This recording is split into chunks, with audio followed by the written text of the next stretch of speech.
Some stands for so others might eat, and I am a grateful beneficiary. That's how I started my journey of recovery. 15 years later, I'm gainfully employed. I moved from homelessness to a safe and secure place to owning my own home today.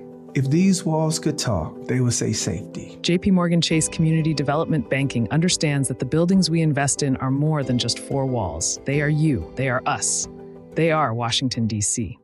We're leaving today and entering a world of Cinderella castle sightseeing, Tron light cycling, jungle cruise punning, pirate swashbuckling, Everest climbing, dapper danning, soaring, fireworks show of I'm not crying, you're crying.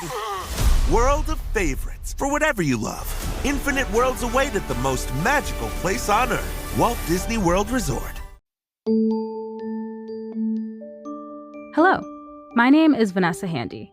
I'm a producer at Wonder Media Network, and I'm so excited to be guest hosting this episode of Womanica.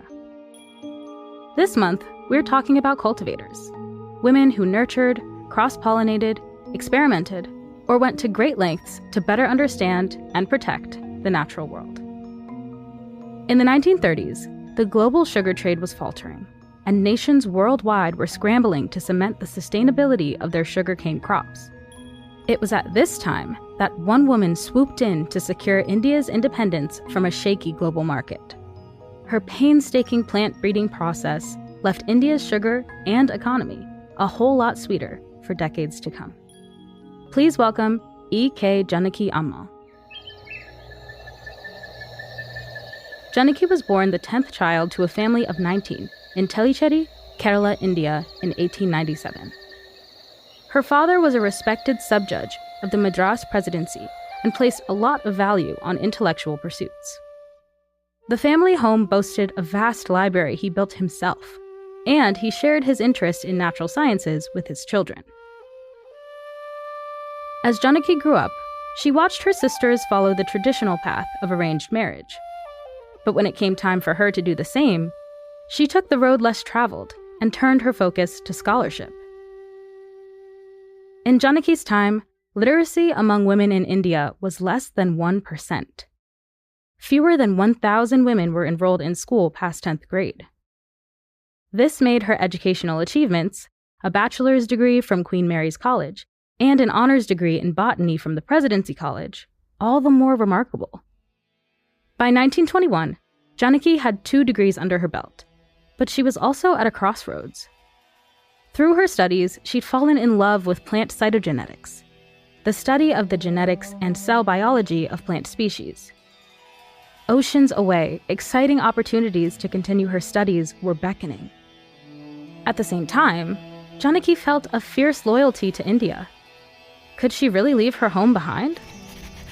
She unpacked this tension in a letter to her older brother, writing, "I have a great mind to give up everything and devote my life to the service of the mother country. I think it is the best way I can devote my life to a good end. But I am sure such a life, as a young, unmarried woman, will be hard as well as dangerous. I often wish I were an old maid, so that I could do anything and go anywhere. At times, I think of going in for medicine. That is what India needs most." Janaki spent time mulling over her next move until, eventually, she received an opportunity too good to pass up: scholarships to study at the University of Michigan in the United States. First, she was granted a scholarship for a master's degree. Then, she was chosen for the Barber Scholarship, which invited Asian women from abroad to study at the institution, free of charge. By 1924, Janaki was bound for the U.S. Despite arriving on a prestigious scholarship, there were some hang-ups at the port of entry. Janaki recalled being detained on Ellis Island, awaiting immigration clearance into New York. However, when American officials saw her long hair and traditional Indian silks, they mistook her for a princess. Janaki saw no point in denying these assumptions, so she let them believe it and was eventually cleared for entry. In the hallowed halls of the University of Michigan's Botany Department, Janaki blossomed. she concentrated on plant cytology, studying the patterns of genetic composition in plants and spending her working hours in the school's botanical gardens.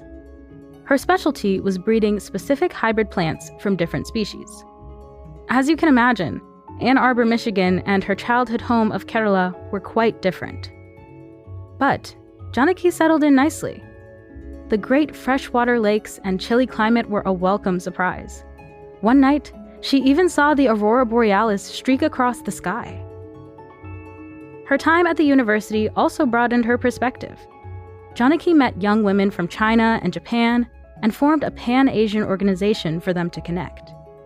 She dreamed of creating a global exchange program for Asian women to study and visit countries across the continent.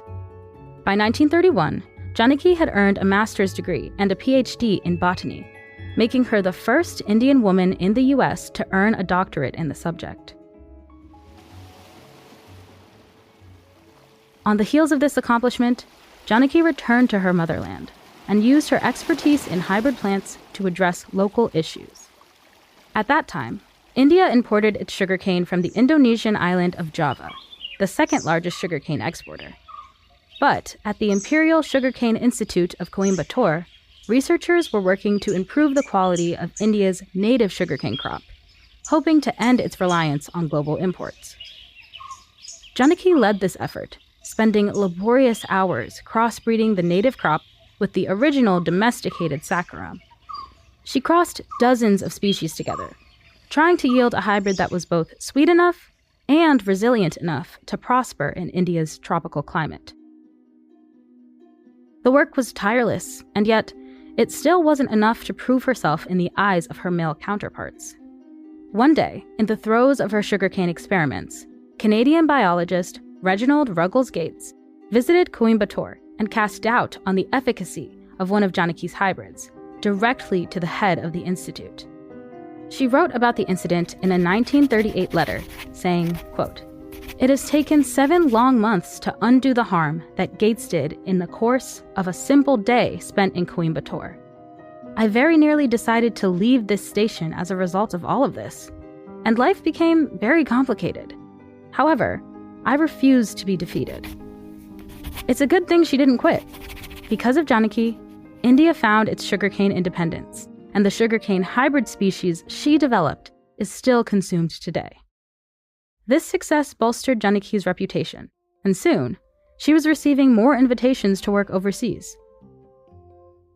In 1940, she moved to Norfolk, England to work at the John Innes Horticultural Institute. There, she did research on thousands of flower species and co-authored the Chromosome Atlas of Cultivated Plants with celebrated geneticist C.D. Darlington. After that, Janaki took a cytologist position at the Royal Horticultural Society in Wisley in 1946. Upon accepting, she became the first salaried woman on staff there. Every spring, the magnolia flowers that Janaki planted still bloom in the Wisley garden. Visitors can take in the beauty of their delicate, stark white petals and view the Magnolia cobus Janaki Ammal, named in her honor.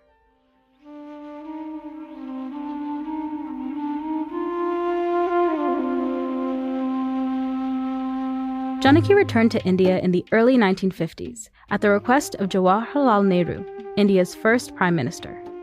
Having recently gained independence from British rule, the nation needed to rebuild. Janaki was appointed as supervisor in charge of directing the Central Botanical Laboratory and the Botanical Survey of India. She used this role to bring awareness to the rampant deforestation and decline of native plants occurring in her home country at the time. Studies of India's flora were primarily done by European botanists, who would collect specimens and bring them back to their national libraries. Janaki was determined to change this, and fought for the bulk of these research efforts to be conducted on the home front. From deciding who should care for it to leading efforts to save indigenous plants, Janaki defended the sanctity of India's landscape. This mission took her to the 1955 symposium titled Man's Role in Changing the Face of the Earth. As the only woman in attendance, she told the room of mostly white men about India's tribal cultures and matrilineal traditions, emphasizing their importance in the country's subsistence economy. Janaki continued her preservation efforts throughout the rest of her life. One of her last monumental efforts was the Save Silent Valley movement. The campaign aimed to stop the development of a hydroelectric project that would flood and severely damage the Silent Valley forests of Kerala. Janaki joined forces with other organizers and began a chromosomal survey of the valley's plants, determined to preserve key knowledge about the plants that the project would destroy. The Save Silent Valley movement had a profound impact. The government abandoned the project, and Silent Valley was declared a national park. Unfortunately, Janaki was unable to see the fruits of her labor. Janaki died in 1984 at the age of 87, months before the national park designation. Despite her game-changing contributions to the field of botany and her work to preserve India's natural environment, she isn't a widely known figure. But Janaki never dreamed of the limelight. According to her family, she preferred not to talk about herself. She believed, quote, "My work is what will survive." From the sugarcane crops of India to the magnolias blossoming across English gardens today, it seems she was right. All month, we're talking about cultivators. For more information, find us on Facebook and Instagram at Womanica Podcast. Special thanks to co-creators Jenny and Liz Kaplan for having me as a guest host. Tune in tomorrow for a brand new theme.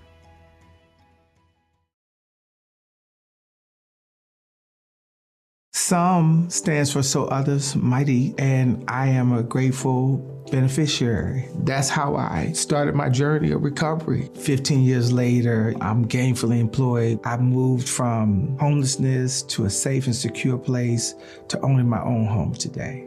If these walls could talk, they would say safety. JP Chase Community Development Banking understands that the buildings we invest in are more than just four walls. They are you. They are us. They are Washington, D.C.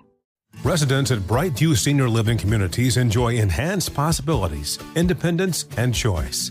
Brightview Dulles Corner in Herndon and Brightview, Great Falls, offer vibrant senior independent living, assisted living, and memory care services through various daily programs and cultural events. Chef-prepared meals, safety and security, transportation, resort-style amenities, and high-quality care. Everything you need is here.